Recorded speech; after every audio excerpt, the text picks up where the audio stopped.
faktanya memang orang tua lebih banyak kemakan hoax daripada yang muda.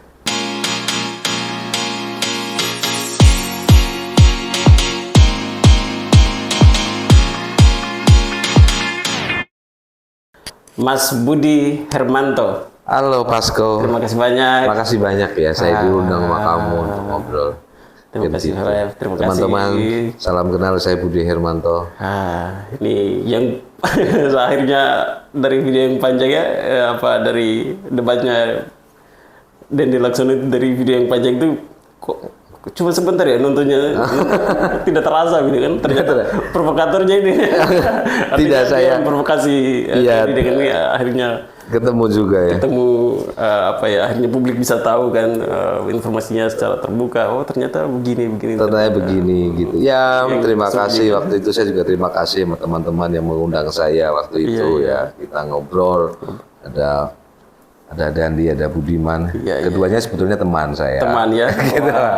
Saya nggak tahu mereka memilih saya menjadi moderator. Oke.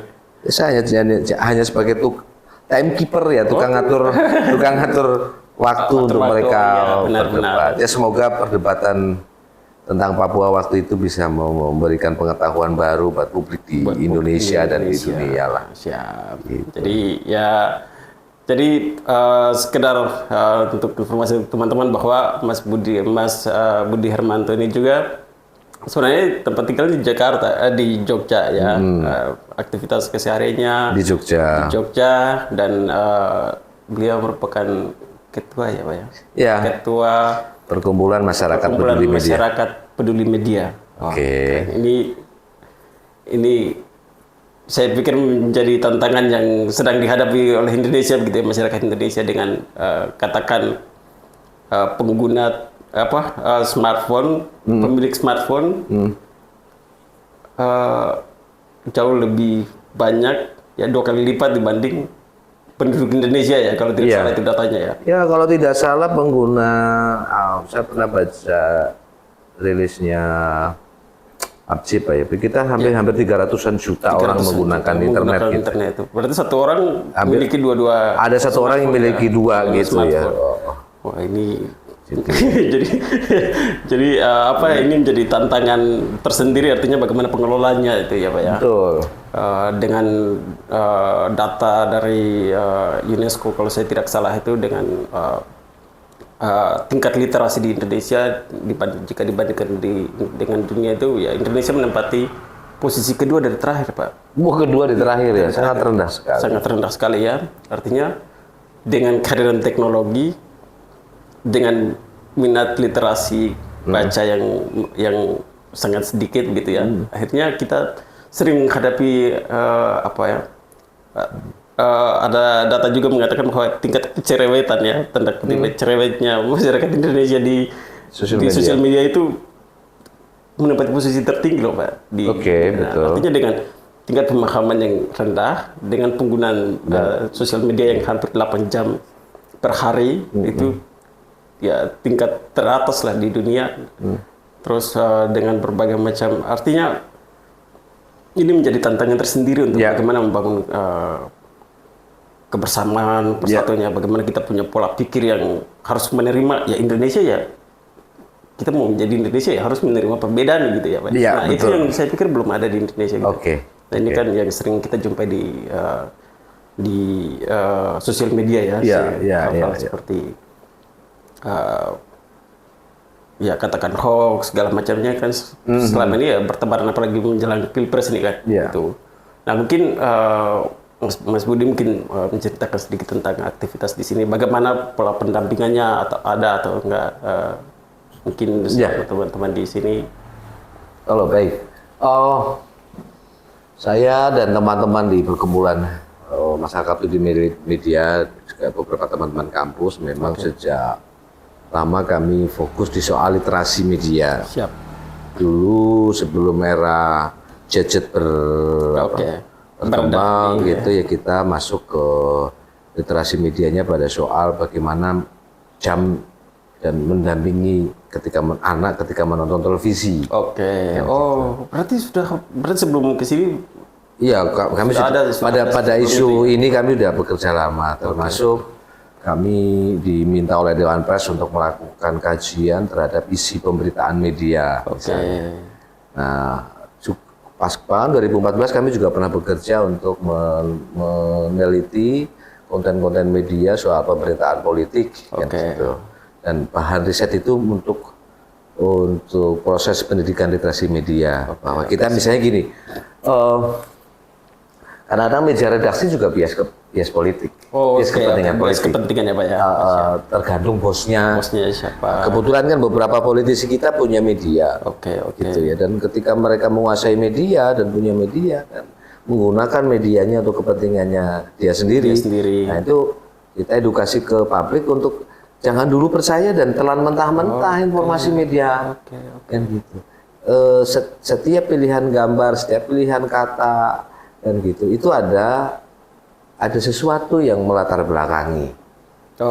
Sederhananya gini, padan katanya mati itu apa?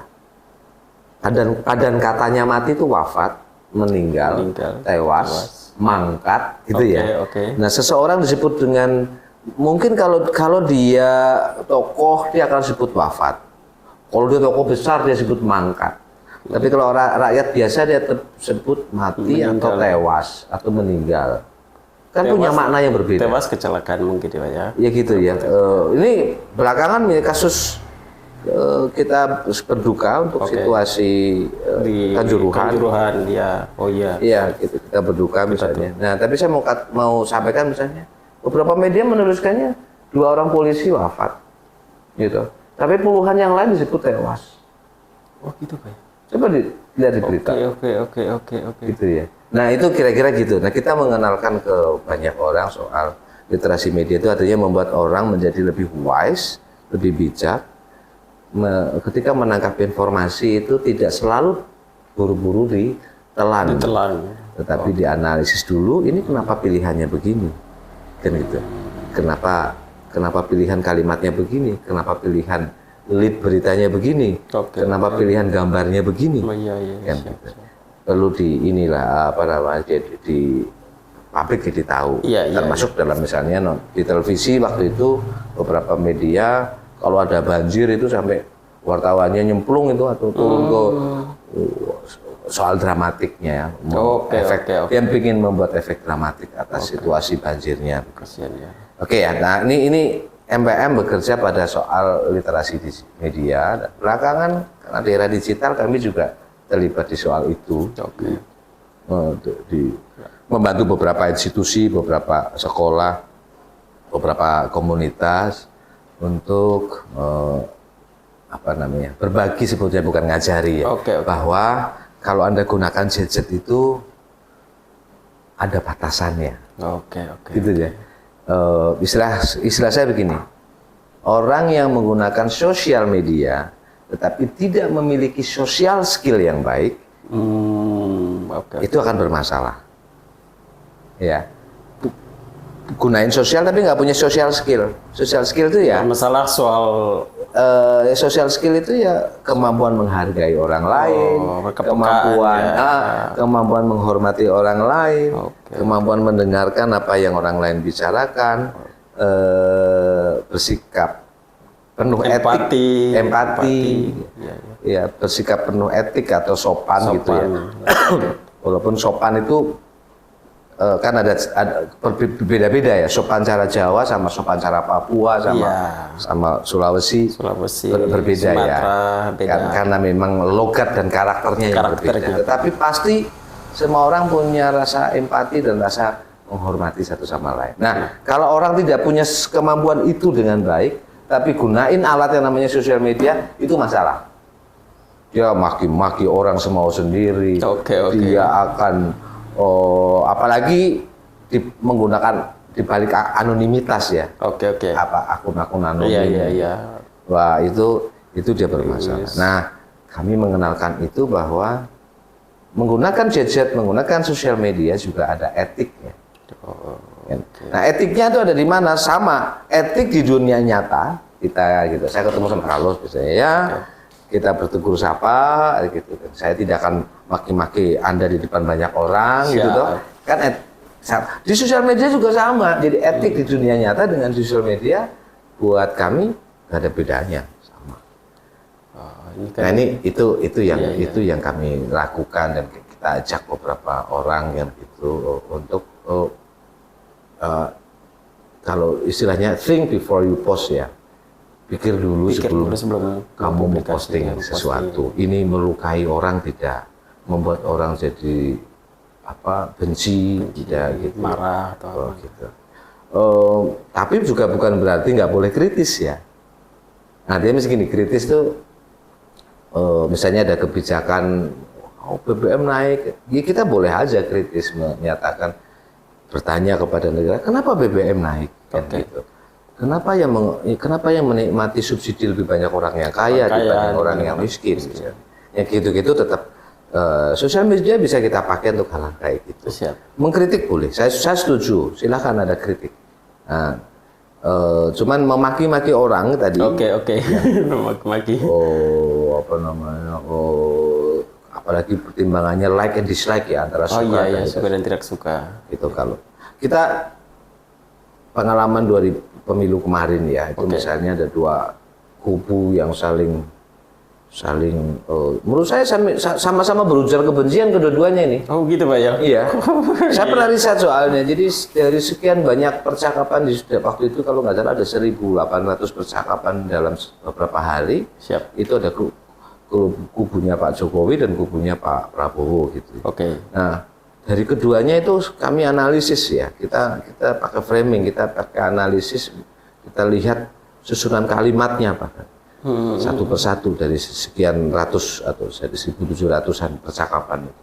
Kedua-duanya didominasi 70% mengujarkan kebencian. Oh, oke. Gitu. Jadi hari ini misalnya jadi ya mau buzzer RP kayak mau buzzer kadrun sama aja.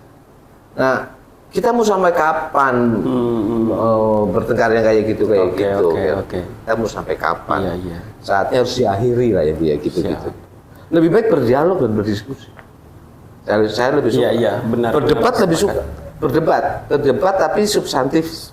Dan ketika berdebat secara terbuka ada masing-masing udah punya banyak argumentasi, punya bacaannya. Iya. Memperdebatkannya secara memperdebatkan ide lah ya. Memperdebatkan ide malah lebih baik karena yang diajak debat juga harus belajar, yang mau mendebat juga belajar.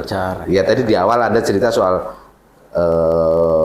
fenomena diskusinya tadi dan Budiman ketika soal Papua itu kan saya mau karena itu perdebatan yang ilmiah gitu ya. Artinya perdebatan yang masing-masing punya argumentasi. Tidak semata-mata karena suka dan tidak suka. Gitu. Jadi saya setuju kalau orang berdebat bahwa buku mana bacaanmu, kita sama-sama punya bacaan, kita perdebatkan apa gagasan kita berdasarkan pengetahuan yang kita punya.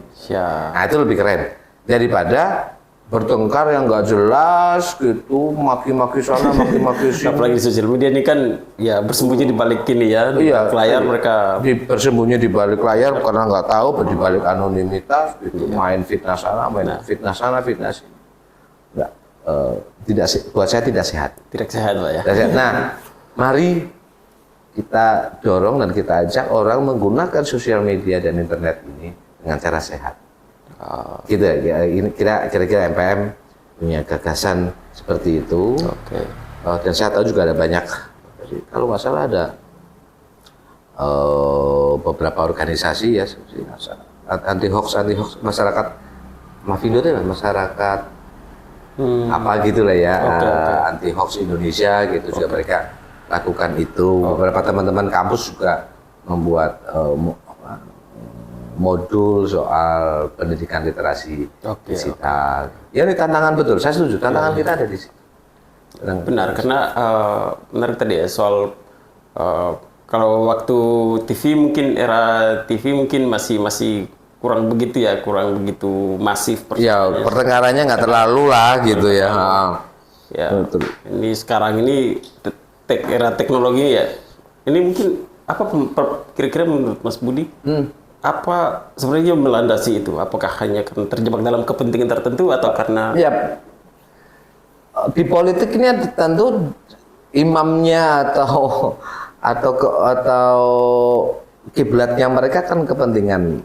Ya kalau di politik ya tetap gitu ya. Nah kalau diskusi kemarin ketika Pilpres gini Mas Ko, jadi era post-truth ya. Post-truth ya. Era post-truth itu kebenaran. Saking banyaknya berita bohong yang terus-terusan itu dilancarkan, itu membuat orang jadi imun untuk men-screening bahwa ini benar atau salah itu menjadi agak rapuh. Ya. Jadi langsung ditangkap dengan emosi. Langsung ditangkap dengan emosi, langsung dianggap itu benar, kemudian dianggap itu fakta, main forward, main copy paste, gitu-gitu tuh. Iya, apalagi di latar belakangnya kebencian, nggak suka Jokowi, nggak suka Prabowo dan itu. Belakangan setelah Pilpres selesai ternyata mereka berdua sama-sama bareng lagi. Terus buat apa kemarin kita berantem? Akhirnya kita berantem kemarin ngapain? Itu apa sih? Jadi ini saya kira soal literasi. Kalau literasinya baik, kita bacaannya banyak, diskusinya banyak, mungkin akan jadi menyaring ya. Iya. Jadi bekal untuk kita bisa melihat dari dan faktanya memang orang tua lebih banyak kemakan hoax daripada yang muda. Oh begitu ya? Iya, jadi hampir sebagian orang-orang yang sudah tua itu begitu terima informasi langsung dianggap itu benar. Apalagi itu sumbernya dari internet gitu. Gitu ini dianggap itu sesuatu yang benar. Kemudian main share sana sini. Ini tantangan kita memang banyak. Nah, tapi saya setuju, saya senang ada Pasko dan anak-anak muda yang mulai bergerak pada soal ini. Siapa? Jadi ayo anak-anak muda kita ubah Indonesia menjadi lebih sehat, lebih demokratis. Lebih terbuka. Nggak perlu takut sih menggunakan sosmed dan gadget, tetapi gunakan ini dengan bijak. Gitu. Gunakan ini dengan bijak. Gunakan ini hati-hati. Ini benar atau salah, itu benar nggak ya? Biarpun juga sesuatu yang benar belum tentu juga tepat. Ya, ini bedanya lagi. Beda lagi ya. Misalnya nih, ada menjelang pemilu nih, pemilu ada partai A, partai B itu bertemu di satu perempatan, berantem mereka. Berantem. Kemudian ada yang memvideo dan foto gitu. Itu fakta mereka berantem, gitu. Tapi kalau itu diposting, itu bisa memicu berantem di tempat lain. Paham maksud saya nggak? Itu benar, tapi belum tentu tepat. Benar ada dua partai A dan partai B bentrok, berantem di jalanan kan gitu tanpa ada berantem fisik, ini berantem main pukul misalnya, wah di video, partai A partai B lagi berantem gitu. Atas nama kecepatan, atas nama ini konten gitu biar cepat, terus diunggahnya itu ada partai A atau partai B berantem nih. Yang sebetulnya partai A dan partai B di daerah lain fine aja, nggak pernah berantem, tiba-tiba bisa terpicu kemudian berantem gara-gara video. Jadi ada sesuatu yang benar tapi belum tentu juga tepat untuk diposting. Maka tadi pikir dulu sebelum memposting. Itu sesuatu yang benar, apalagi sesuatu yang salah. Ini benar apa enggak ya informasinya ya? Wah kayaknya benar ini. Ya, posting kemana-mana itu juga harus berhati-hati. Kami mendorong itu dan saya senang kalau ada anak muda kayak Pasko dan teman-teman yang lain gitu. Bergerak untuk soal kayak gini. Soalnya ya ini pertimbangannya tadi soal penggunaan internet yang melebihi. Ya. Terus tingkat literasi kita yang rendah. Ini menjadi tantangan tersendiri untuk kecerdasan kita lebih ke bagaimana untuk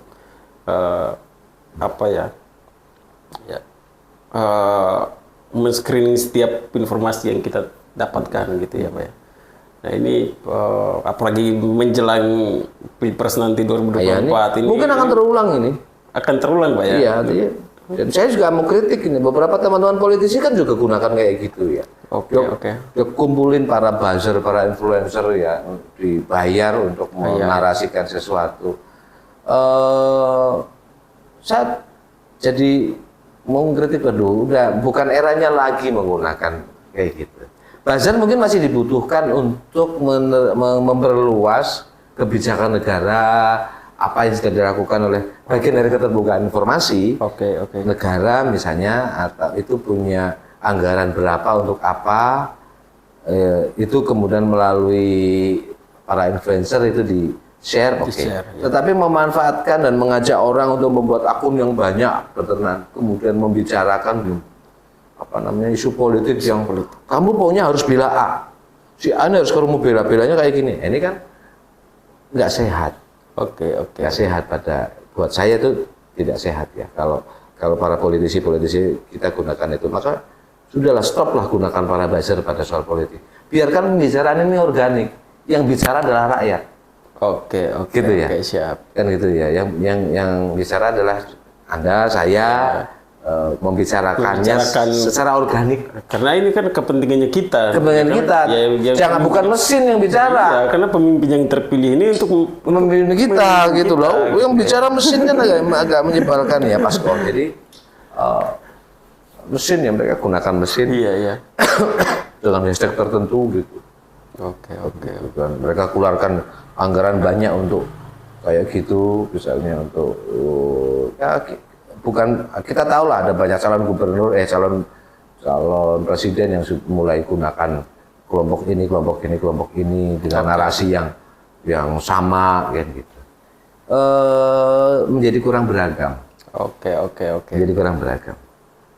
Kan Anda tadi bilang kan kita Indonesia yang multi etnis, multi suku, multi agama, macam-macam. Kan memang kita beragam. Iya. Dan beragam ini kan nggak harus sama. Yang memang udah dari sononya beragam. Cuman keberagaman ini kan menyenangkan. Iya. Menyenangkan kan, karena pelangi itu indah karena warnanya berbeda-beda kan gitu ya. Oke. Nah, nggak harus dibikin sama, cuman kan bagaimana saya bisa hormati Anda yang Papua bisa hormati yang lain, yang Bugis gitu ya. Iya. Kita bisa hidup setara, menyenangkan. Tapi kita berbeda, kenyataannya memang kita berbeda. Tapi bukan berarti perbedaan itu membuat kita jadi bermusuhan. Misalnya kan gitu lah. Oke, siap. Nah, itu mimpi kita soal Nusantara, soal atau dunia lah, pada soal kita menjadi hidup berdampingan dengan banyak negara. Nah, kalau di politik kemudian orang bikin isu yang seragam, pokoknya kamu harus dukung saya dan ini cara seranglah orang yang tidak setuju dengan kita. Nah, kan nggak menyenangkan, maka saya lebih senang biarkan saja pembicaranya organik. Oke. Di sosial media. Siap. Gitu. Iya. Menarik nih ya. Karena ya memang sekarang menjadi tantangan terbesar kita itu, Pak ya. Iya, Pasko. Mungkin Mas Budi mungkin cerita sedikit tentang ya gerakan teman-teman gitu ya di masyarakat seperti apa supaya mungkin teman-teman ada yang mungkin punya komunitas apa gitu ya, mungkin artinya apa aksi-aksi yang selama ini dilakukan seperti pendampingan, seperti apa? Oke, gitu. Kami pernah mendampingi kelompok perempuan gitu ya, dan anak-anak. Untuk anak-anak, untuk saya ini dari anak-anak dulu ya. Anak-anak itu agar mereka bisa menggunakan gadget untuk membantu proses belajar. Oke. Buat perempuan dan orang tua mengedukasi agar mereka juga bijak.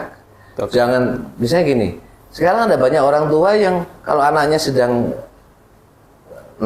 bukan nakal ya, rewel sedang agak ngambek gitu. Iya. Udah kamu diam aja nih kamu nonton gitu. Gitu ya.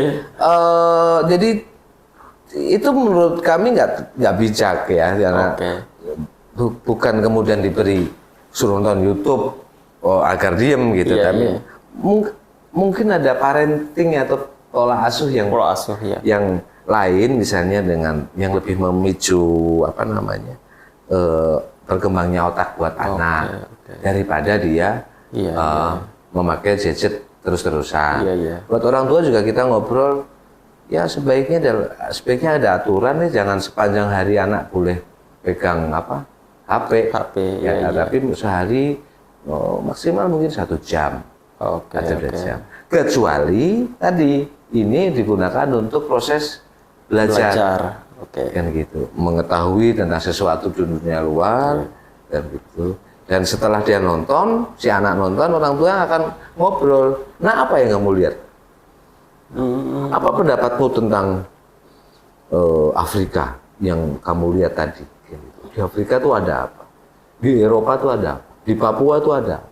Nah, kan jadi ada proses diskusi setelah anak nonton, gitu ya. Nonton. Nah, kira-kira itu yang kami lakukan di banyak komunitas. Terakhir kita agak setback ini buku-buku. Jadi kami bikin perpustakaan di beberapa tempat. Karena tingkat membaca kita rendah, gitu. Iya, Pasko. Benar. Kan kamu bilang kalau literasi kita rendah, tingkat membaca kita memang rendah. Nah, kami di satu desa di daerah Jawa Tengah kita membantu perpustakaan untuk tumbuh dan berkembang. Terus perpustakaan tidak hanya sebagai ruang baca, tetapi juga ruang bermain. Difasilitasi wifi juga. Walaupun wifi-nya kita protect untuk beberapa situs-situs yang tidak sehat kita tutup. Tapi YouTube boleh dia tonton. Dan perpustakaan sebagai ruang orang untuk anak-anak untuk storytelling ya.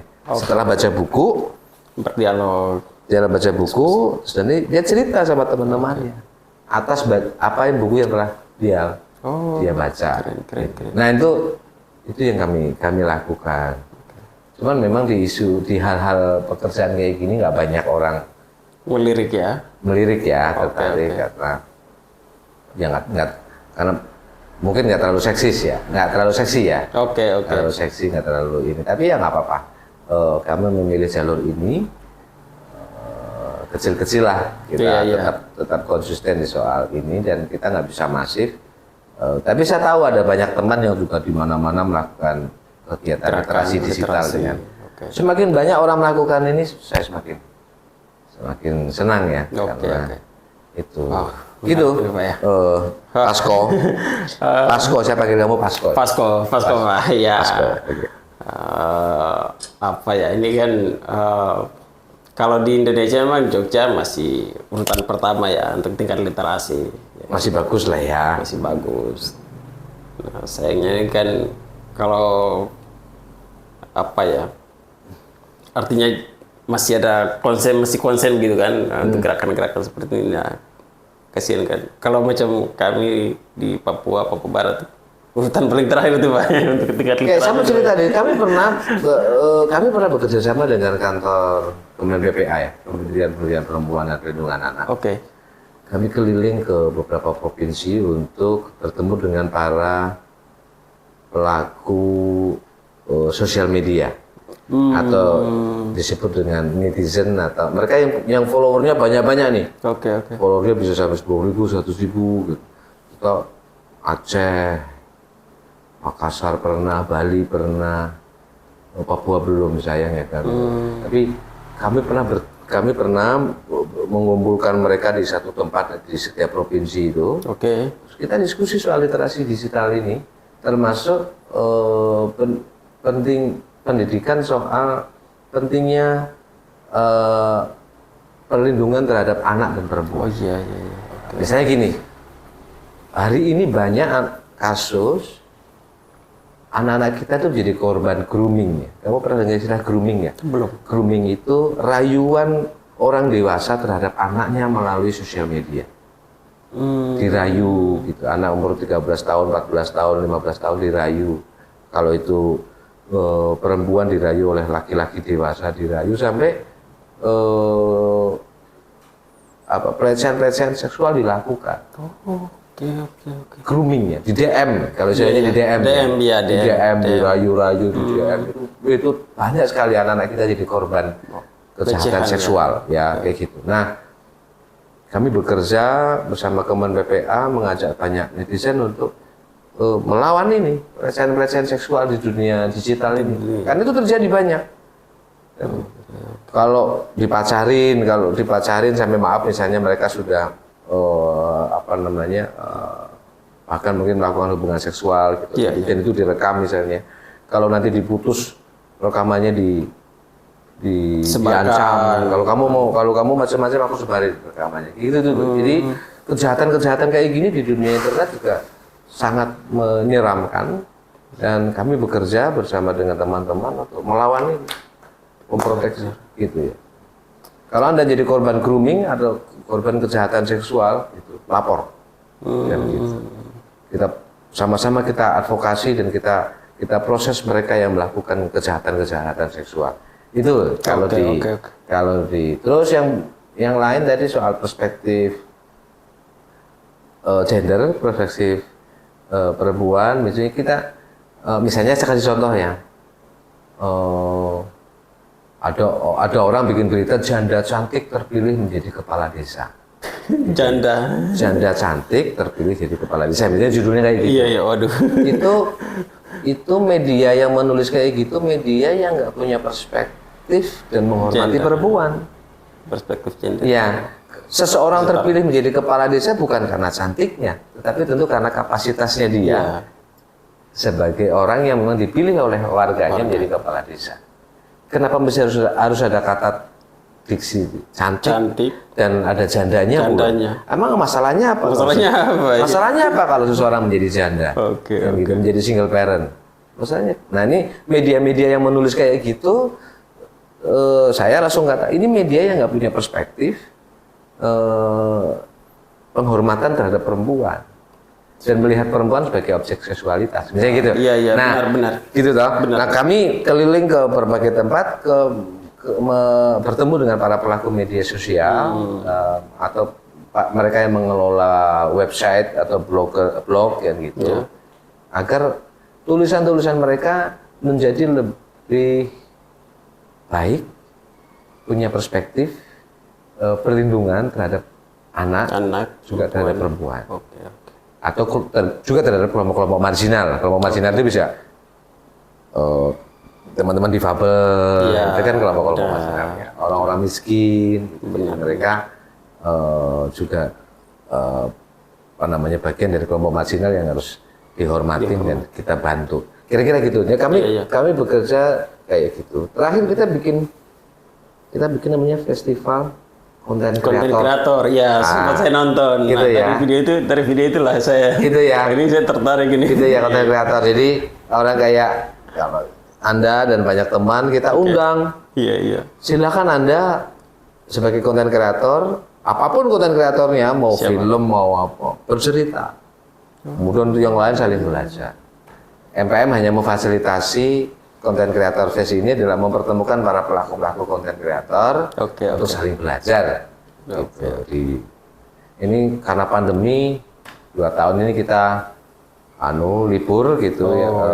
Semoga tahun depan kita bisa selenggarakan lagi konten kreator untuk mempertemukan para pelaku konten kreator di Indonesia.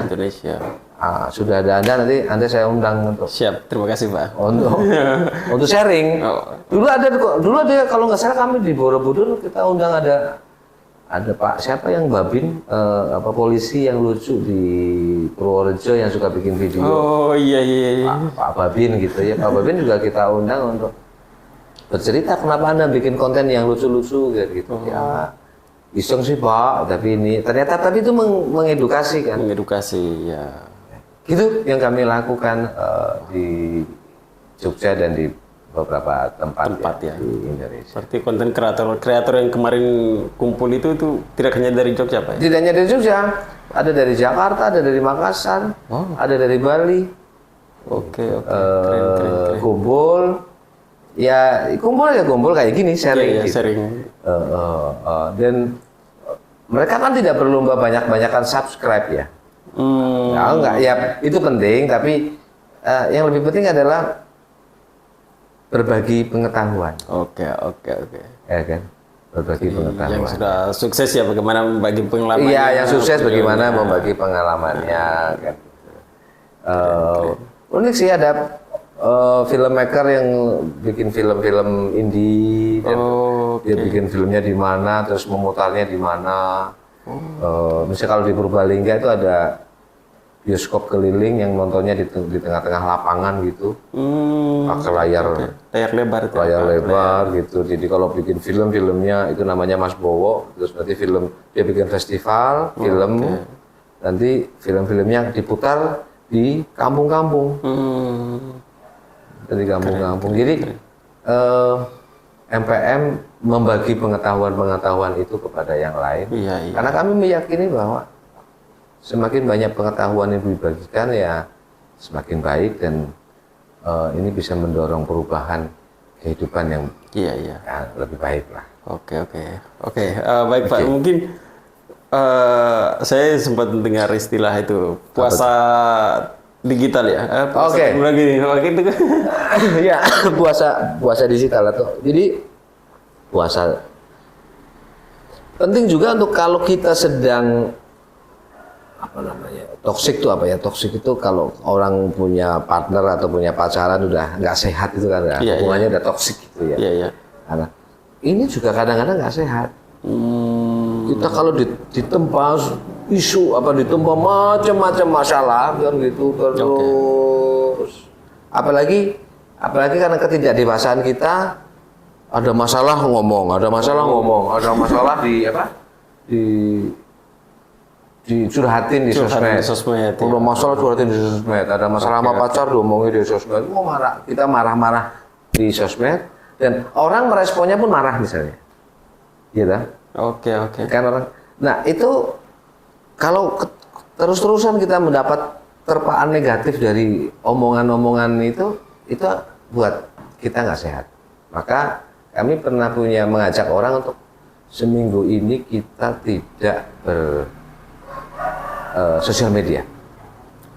Pokoknya kalau kita ketemu nggak ada yang scroll Instagram, nggak ada yang scroll status WA, nggak ada yang scroll Facebook, gitu. Jadi, telepon dipakai hanya untuk telepon.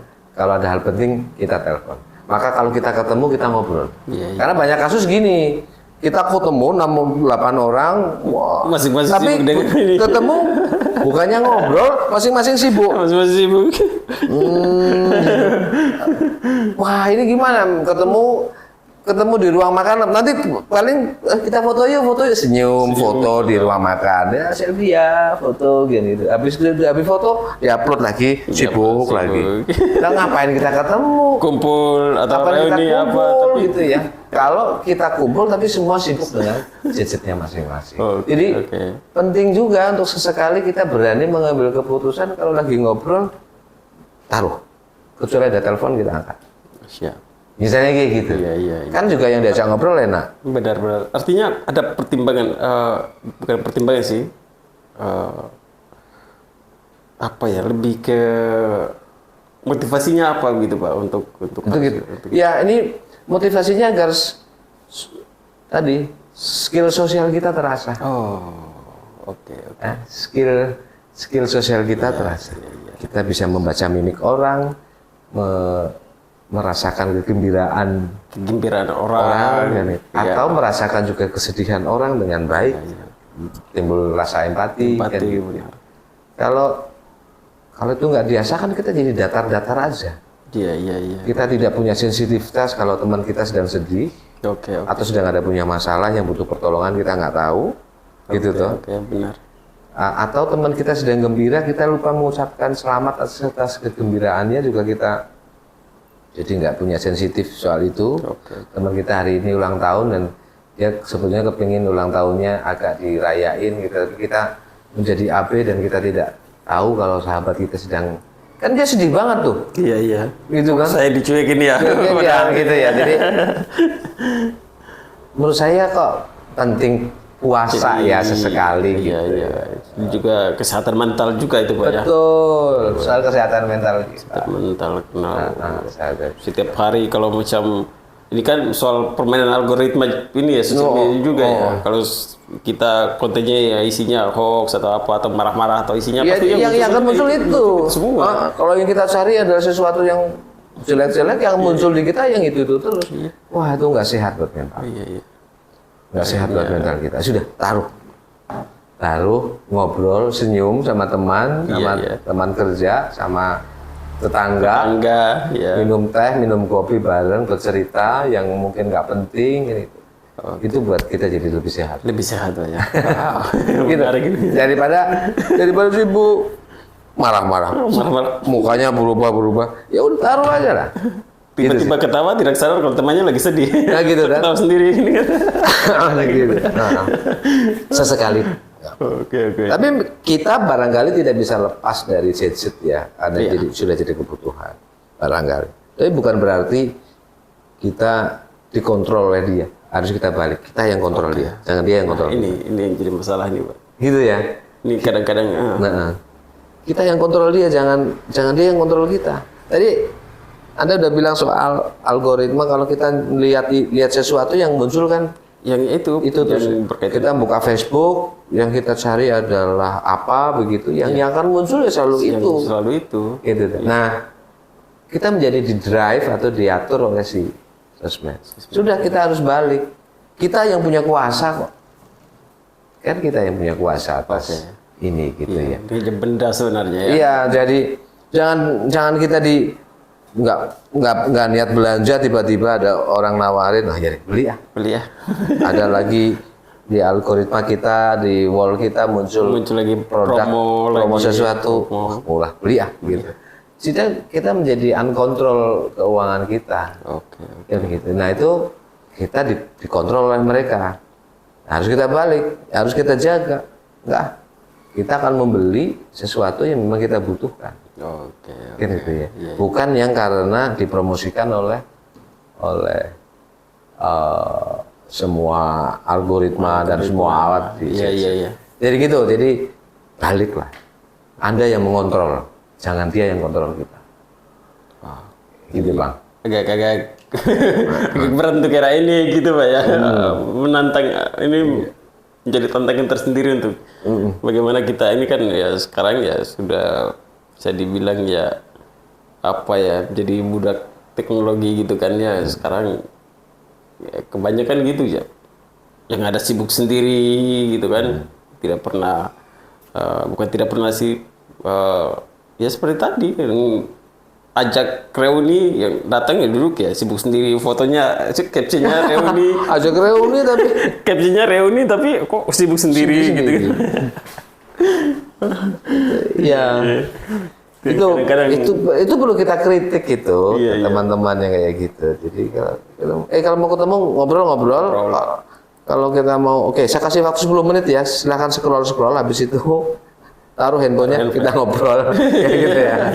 Itu kalau untuk mungkin generasinya Mas Budi kesana mungkin kita bisa atur. Kalau untuk generasi setelahnya belum tentu ya. Belum tentu. Tapi adik-adik kita juga kawan-kawanmu perlu dikasih tahu lah yang kayak gitu. Jangan mau terkungkung atau ketergantung sama alat ini. Ini alat bantu aja untuk kerja, untuk berteman, untuk punya jaringan. Apa-apa. Dan kita jangan mau dibodohin lah. Kembali ke konteks tadi, pada soal politik ke depan ini di Indonesia, kita mau pemilu kan di 2024 nanti. Ya kita masuk ke era tahun politik yang mari tahun ini jadikan tahun politik yang sehat. Adu gagasan. Adu ide, kan gitu ya. Bukan adu suka tidak suka kan gitu. Apalagi sampai gunakan simbol-simbol agama ini tuh lagi kayak kemarin. Kita gunakan adu ide dan adu gagasan. Gagasan kemanusiaan apa yang Anda tawarkan untuk bangsa ini menjadi lebih baik. Mereka gitu. Iya, benar. Bukan berebut kekuasaan, apalagi kemudian menguasai ini, menguasai itu yang kemudian rakyat nggak dapat apa-apa juga. Jadi saya kira rakyat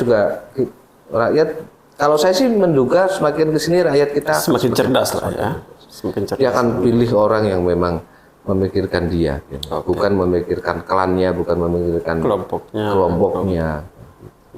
Tapi dia milih orang yang memang orang ini untuk Indonesia, untuk bangsa ini, gitu. Jadi di tahun politik ini saya senang ada dirimu yang mau mengajak diskusi soal literasi digital gitu.